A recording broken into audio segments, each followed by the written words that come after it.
Beauty pageants at triathlons ang buhay ko. Bonus na kapag naiuwi ko ang corona at medalya. I am Alexandra Faith Garcia, a beauty queen and triathlete.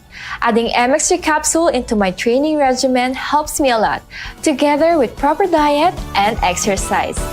Having MX3 capsule is a winner for me. Dito ko believe. Mahalagang paalala, ang MX3 capsule ay hindi gamot at hindi dapat gamiting panggamot sa anumang uri ng sakit. MX3 capsule helps avoid pain discomfort. Iwas-iwas sa sakit.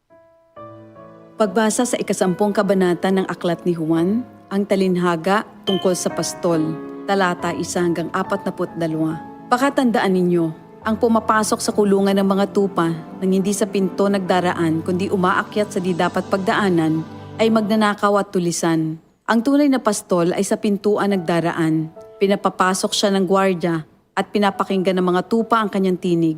Tinatawag niya ang kanyang mga tupa sa kanilang pangalan at inilalabas sa kulungan.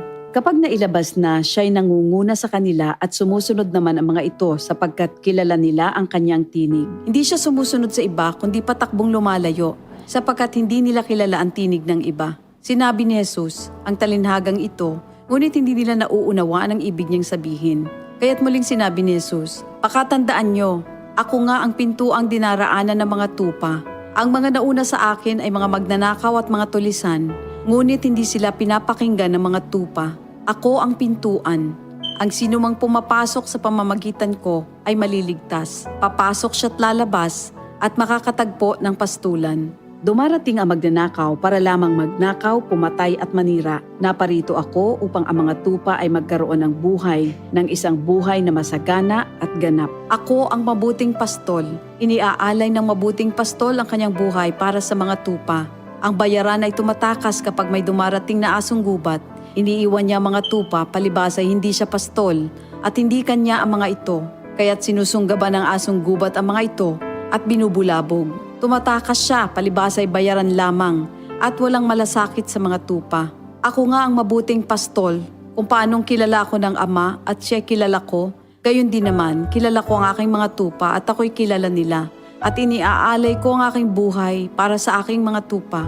Mayroon akong iba pang mga tupa na wala pa sa kulungang ito.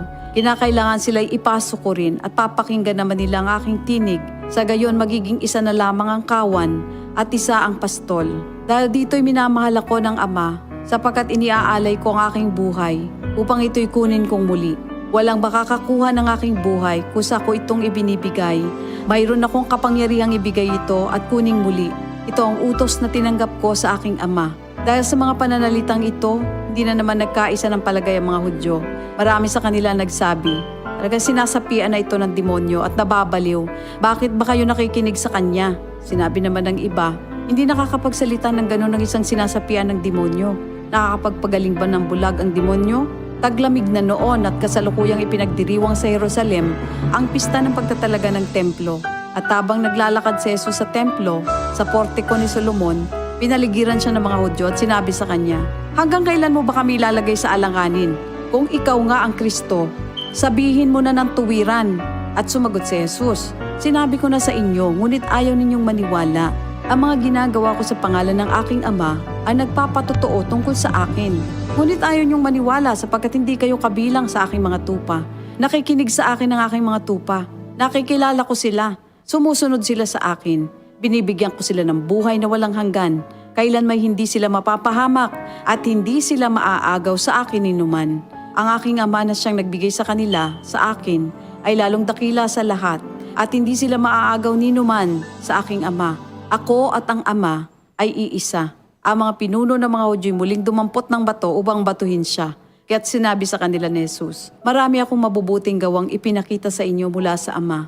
Alin ba sa mga ito ang dahilan at ako'y inyong gustong batuhin? Sumagot ang mga pinuno ng mga Hudyo, hindi dahil sa mabubuting gawa kaya ka namin babatuhin, kundi dahil sa paglapastangan mo sa Diyos, sapagkat nagpapanggap kang Diyos, bagamat tao ka lamang. Tumugon si Jesus, di ba nasusulat sa inyong kautusan? Sinabi ko, mga Diyos kayo.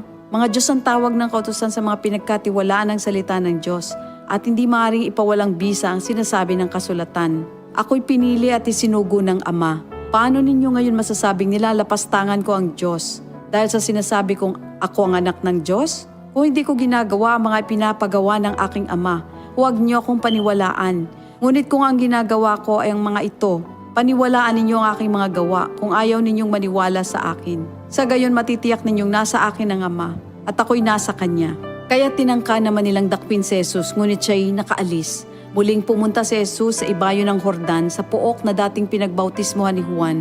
Habang naroroon siya'y maraming lumalapit sa kanya. Sinasabi nila, si Juan ay walang ginawang himala, ngunit totoo ang lahat ng sinabi niya tungkol sa taong ito.